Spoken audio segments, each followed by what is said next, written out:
What's happening today is the Cattaraugus County Legislature is going to be voting on a resolution to declare Cattaraugus County a constitutional county, meaning that they are going to stand in support of our founding documents and in the liberties and freedoms that have been the heritage and hopefully the legacy that we'll pass on to our children from the beginning of our country. Today will be the vote for that, and we've been working on this for about the last 5-6 months. So we started with a petition drive and had a lot of interest in rediscovering our roots and making sure that this jewel that we've been given from the generations that have gone before, but most importantly this jewel that we've been given from our Heavenly Father will be treasured and passed on. And so it's with honor today that we are here to say that we support the Constitution of the United States and that we are going to stand for liberty and freedom, and we are going to live free. And to the republic for which it stands, one nation, under God, indivisible, with liberty and justice for all.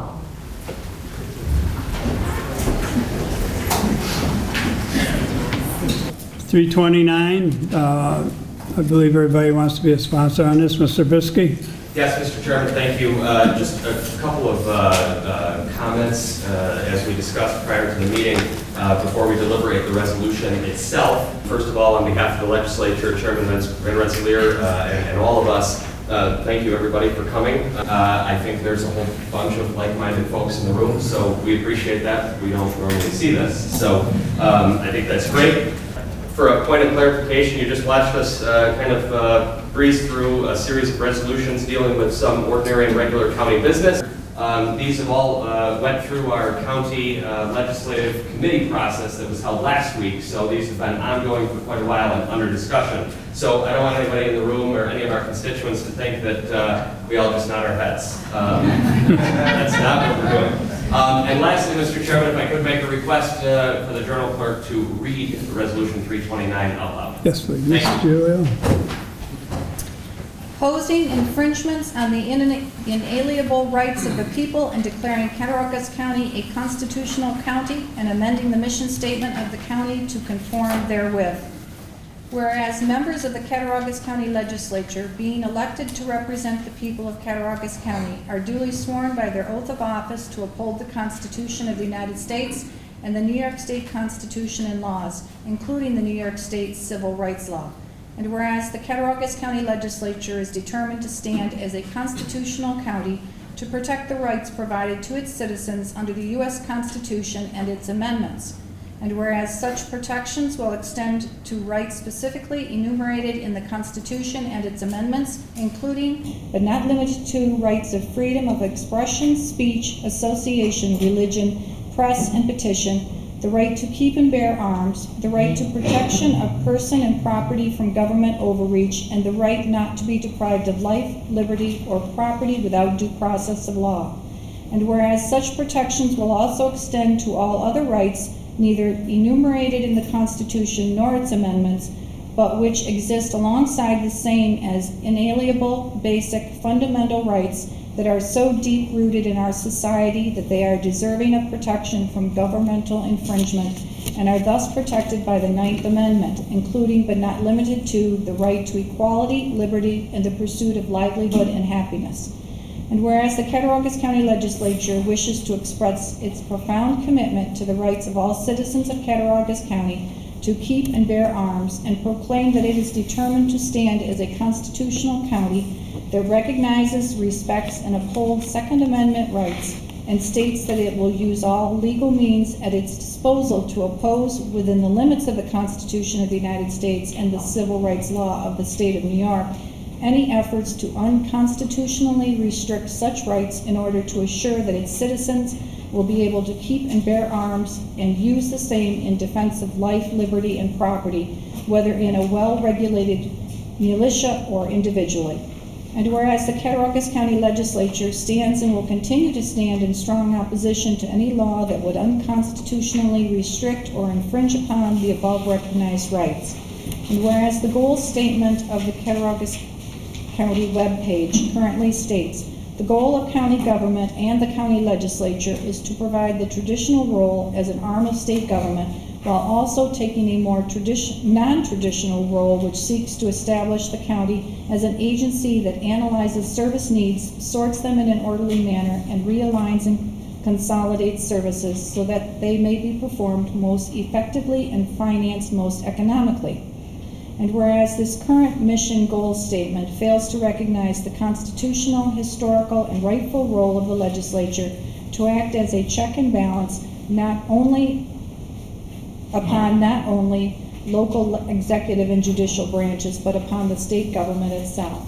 And whereas the current mission goal statement fails to recognize the constitutional, historical, and rightful role of the legislature as a voice of the people of Cattaraugus County and a guarantor of their liberties, now therefore be it resolved that the mission goal statement shall be revised to state, the goal of the Cattaraugus County government is to support and respect the Constitution of the United States of America and its amendments, and to provide essential services. Also, it is to establish an environment in which the citizens of Cattaraugus County can pursue life, liberty, and happiness unencumbered by excessive and oppressive governmental mandates and intrusions into their day-to-day lives. The goal of the government of this county is to uphold the freedoms enshrined in the Bill of Rights. The county legislature recognizes that governments in the United States of America at all levels are to be restrained and limited, and that the power of government resides in the people. The legislators of this county accept with humility and gratitude the reality that they serve at the consent of the governed and at the will of the people. The legislators believe in the rule of law, equality before the law, due process, private property protections, and the rights of citizens to pursue their livelihoods without excessive governmental oversight. Whenever possible, the legislature will encourage local solutions, local funding, and creative approaches to the problems our community endures. The legislature stands as a protector between the citizens of this county and the tendency of governments at state and federal levels to advance into territory not their own and consume, rather than secure, the liberties endowed to the people by the Constitution and the Bill of Rights. The county's guide and standard will be the Constitution of the United States and the founding documents upon which our nation, our state, and the local communities of Cattaraugus County are built. And be it further resolved that the Cattaraugus County Legislature hereby expresses its intent to uphold all rights of the citizens of Cattaraugus County, and that public funds, resources, employees, buildings, or offices not be used to restrict such rights or to aid or assist in the enforcement of any restriction of the rights granted under the Constitution or its Bill of Rights, such constitutionality to be determined by the courts. And be it further resolved that the Cattaraugus County Legislature recognizes that government must be limited and that the people must be free from unnecessary and arbitrary governmental overreach and intrusions.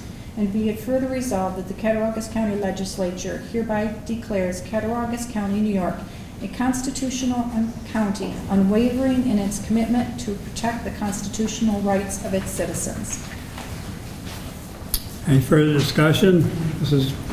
Yes, Mr. Schroder. Chair, I'd like a moment to like Michael Brisky, I'd like to thank you for showing up today. It does my heart good to see that citizens still care about what happens in their county. My name is Ginger Schroder. I'm a legislative representative with Mike for Legislative District 3. And I just have a few comments I want to make about this resolution. It came to being through the petitioning of the government, which is what the citizens should be doing. I heard from many of you, probably many that are sitting in this room, one of which in particular, Brenda Hanson, I have to give thanks to. She helped a lot in formulating this resolution. She was very good in helping formulate the portion relating to the revision of our mission statement. For that, I thank her and her people, which is a group called Be the People. So I just want to take a few minutes to reflect on what the Constitution means to me. For those who know me, I am an attorney. Obviously, as an attorney, I take an oath to the Constitution, and when I became a legislator, I took an oath to the Constitution too. And I think sometimes we're forgetting, what the Constitution really represents. I'd like to talk to you a little bit about freedom. In talking about freedom, I'd like to borrow a bit from words of patriots like Julius Ruschel and freethinkers like Winston Churchill. We live in uncertain and frightening times. I really don't recognize the country anymore, at least the country that I grew up in. At the age of 57, it's scary, really, to me, what I see on the news. I'm amazed at how many people I speak to every week that feel similarly. We're watching our society be ripped in two, and many feel that we're living under a tyrannical governmental regime. We're also seeing the evil that humans are capable of doing to each other, and it's playing out right in front of us on the world stage.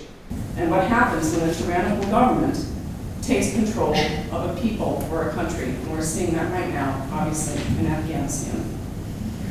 Those in power in our state and federal governments have indicated by word and deed that they have no intention of returning to a true republic founded on the recognition of inalienable individual rights and freedoms. The Constitution spells out these rights and freedoms, and it's obviously a document that was given a lot of thought to before it was entered into. Our rights and freedoms as Americans in relation to government. Our freedoms are currently under attack. The freedom of speech, the freedom of assembly, the freedom to bear arms, the freedom of self-determination. The fact that our freedoms are being imperiled is an indication that our governments believe that there are not enough principled men and women who are willing to push back. The outcome of this war for your freedom will determine the world that you, your children, and your grandchildren are going to live in. It's worth reminding ourselves of what is at stake, because it's easy to lose sight of that big picture when we're very focused on dealing with seemingly illogical government mandates and simply trying to make a living. You know, life is tough, right? Once we become a society based on conditional rights, granted at the government's whim, there is no limit to where this will go. It is now clear that regaining our freedoms depends entirely on we, the people, and I mean collectively, we, the people, speaking out about the injustices we see that are being imposed on us and on others. It is time for the silent good people to break their silence. We have to break the illusion of consensus. Make no doubt about it, this is a war about the role of government in our lives, your lives, the lives of your children, the lives of your grandchildren. It's about your freedom to think, to speak, to question, and about whether your individual autonomy is downgraded to a conditional privilege or whether it actually remains a right. It's a war about whether you remain a citizen or become a subject. It's about who owns you or the state. Citizens have to have a voice in the rules that they live by. Citizens also have to have a responsibility to take care of themselves and to care for themselves. Cattle get taken care of by other people. Cattle get fed, sheltered, herded, prodded onto cattle trucks, milked, and ultimately slaughtered. For some, freedom from responsibility and being taken care of has a certain appeal. But be sure about this, it's anything but liberty. Real freedom is not a license to do what you want to others or to take what you need from others. Real freedom is a restraint that prevents others from doing things to you and prevents others from taking what they need from you.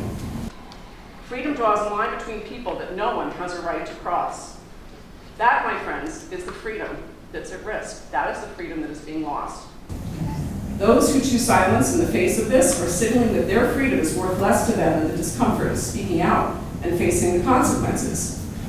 Many will nonetheless opt for the perceived safety of the sidelines out of fear of repercussions. And that fear is understandable. I mean, I want to ask you a question. Does anyone remember Adam Skelly? A story about Adam Skelly in November of 2020? Last November, he stood up for liberty with his so-called barbecue rebellion, an act of defiance against the alleged public health mandates that divided society into essential and non-essential humans.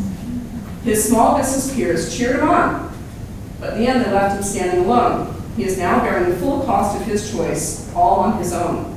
Had his peers joined him in defending his constitutional rights, they would have overwhelmed and could have overwhelmed the governmental's ability to enforce these arbitrary and capricious public health mandates. It would have decisively demonstrated that the government's actions did not have universal community support. It would have broken the illusion of consensus. By failing to join him in his act of civil disobedience, his small business peers normalized that the right to earn a living has been replaced by a privilege to earn a living, a privilege that can be withdrawn by the government at any time at its whim and its discretion on a moment's notice and with no say by you, however it suits them. Frankly, the boot on Adam Skelly's neck was a boot on all of our necks. Everyone lost a little bit of their freedom that day because by staying silent, the right to try to earn a living became conditional. The silent bit people taught each other that day that they will not have each other's backs on principle, and that speaking out will leave you standing alone. That's why there hasn't been another barbecue rebellion. The silent bit people also taught the government that day that it can put its boot anywhere it really wants with minimal resistance or outcry, as long as it generously showers the crowd with large volumes of inflation-inducing printed money. So here are your choices, people. Freedom on one side, or servitude and censorship on the other. That's right. A free republic cannot function in an atmosphere of censorship. When speech is silenced, either through cancel culture, mobbing, big tech censorship, social media censorship, or outright legal attacks like those that are currently being attempted by numerous governments elsewhere against their own citizens. This raises the cost of self-defense beyond a threshold that many people are willing or even capable of bearing. This is not just a war against bad people with bad ideas. It is equally a war to defend the only system ever invented that gives citizens autonomy over their own minds, their bodies, and voices, along with a mechanism to defend that autonomy.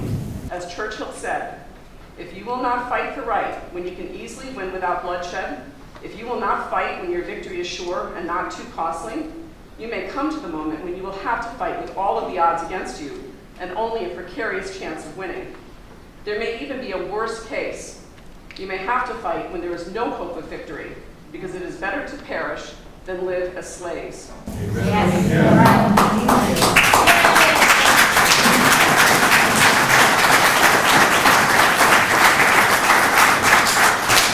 So when we speak of owing a vast debt of gratitude for the selfless sacrifices made by our ancestors, this is what it really means. This is what it means. They acted on principle when the safe thing to do would have been to simply take the yoke of servitude. Standing up on principle is the way that we pay that freedom going forward. Acting on principle is how we protect ourselves, our children, and our grandchildren. This resolution today is about principle. I can't speak for the other 14 legislators, although I feel that they're like-minded.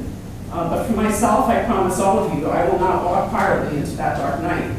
I will stand by those who are feeling oppressed by the current state of affairs. I will fight for our constitutional rights, and I will fight for our rights as humans.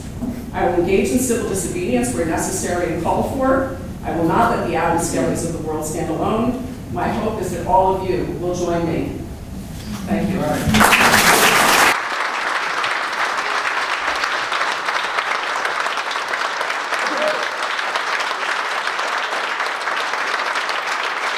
Thank you, Mrs. Schroder. Mr. Burr. Mr. Chairman, I Yes. just feel it would be appropriate to acknowledge Ginger and Ashley for their excellent work Yes. as far as our institution is concerned with this excellent group. And I would like to opine on a couple of things myself that would certainly coincide with what Ginger says. My name is Andrew Burr. I'm a legislator from Gowanda. I'm a self-employed businessman. We had some discussion internally about scope as far as what it was we wanted to do with the request that had come forward. And one of the things that we had talked about was how broad do we want to make it. And as we had that discussion, I think it became clear that we were concerned about the Bill of Rights in terms of the broad sense. And so I'm reminded of a few quotes that I'd like to share with the group, which was from Ronald Reagan when he said that freedom was only one generation away from extinction. That's right. And I think we should be reminded of that every day. Ronald Reagan also had another great cliche that I have come to live by, which is, he said that a government big enough to give you everything you want is also big enough to take away everything you have. That's right. And I think that's forgotten and lost on many today as well. I think there's also some relevant things today that need to be brought out as far as it relates to the Bill of Rights that concern me. And I applaud all of those that join me in this cause. Just a few points. Due process. Due process, one of the most fundamental rights of man that emanates back to England hundreds of years ago. Just the other day, I believe it was last week, the county attorney could probably say more about it than I could, but our Supreme Court overturned the eviction moratorium from our governor and our state legislature on the grounds that there was no due process. No due process. In America, one of the largest states in the country had a law in place that basically enslaved the property rights of hundreds of thousands of people in this country, and there was no due process. No due process. If you own a piece of property, you rent it out to somebody, you had no due process for 18 months. Thanks to our Supreme Court, that was just overturned. What tyranny, what incredible tyranny. And so thankfully our Supreme Court has done the right thing, but what attention does this get in the media? Not what it deserves. I'll also point out the concern over free speech.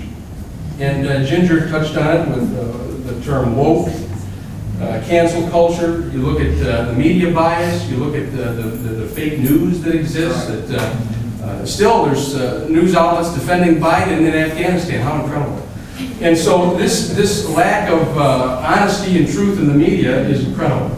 And quite frankly, it's an infringement upon all of our free speech rights. And then lastly, the right to keep and bear arms. We all know how dear that right is to this community, and I stand vigorously in favor of the right to keep and bear arms. And I think all of these items of the Bill of Rights are under attack, and I think all of us need to do everything we can in our power to stop that and to push back and to call out the nonsense wherever it exists. And so I applaud Ginger, I applaud the group for bringing this forward, and I'm enthusiastically supporting this fine resolution. Thank you all.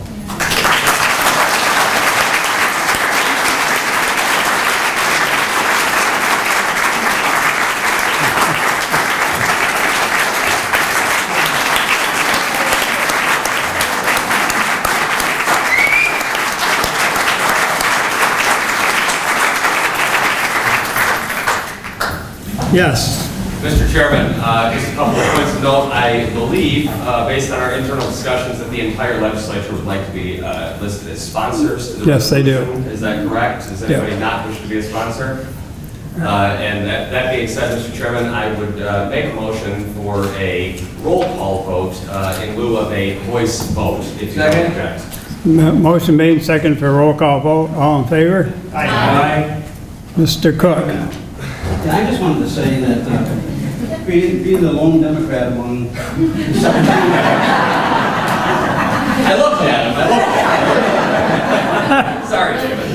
I think this resolution was very well written. And being the minority leader, I just have to say that I believe that everybody in this room, everybody in this county supports and defends the Constitution and the Bill of Rights. And so I have no reason not to be a sponsor on this, and I will definitely vote yes.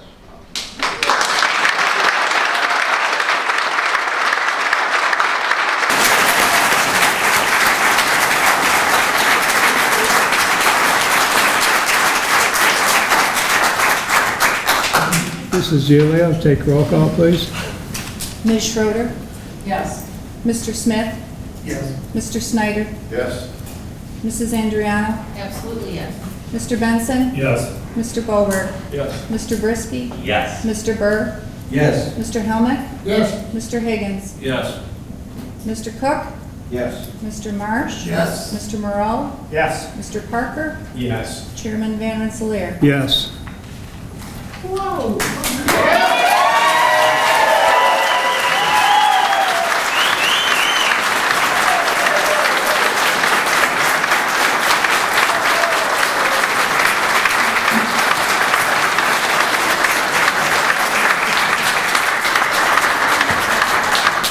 Result is 15 yes and 0 no.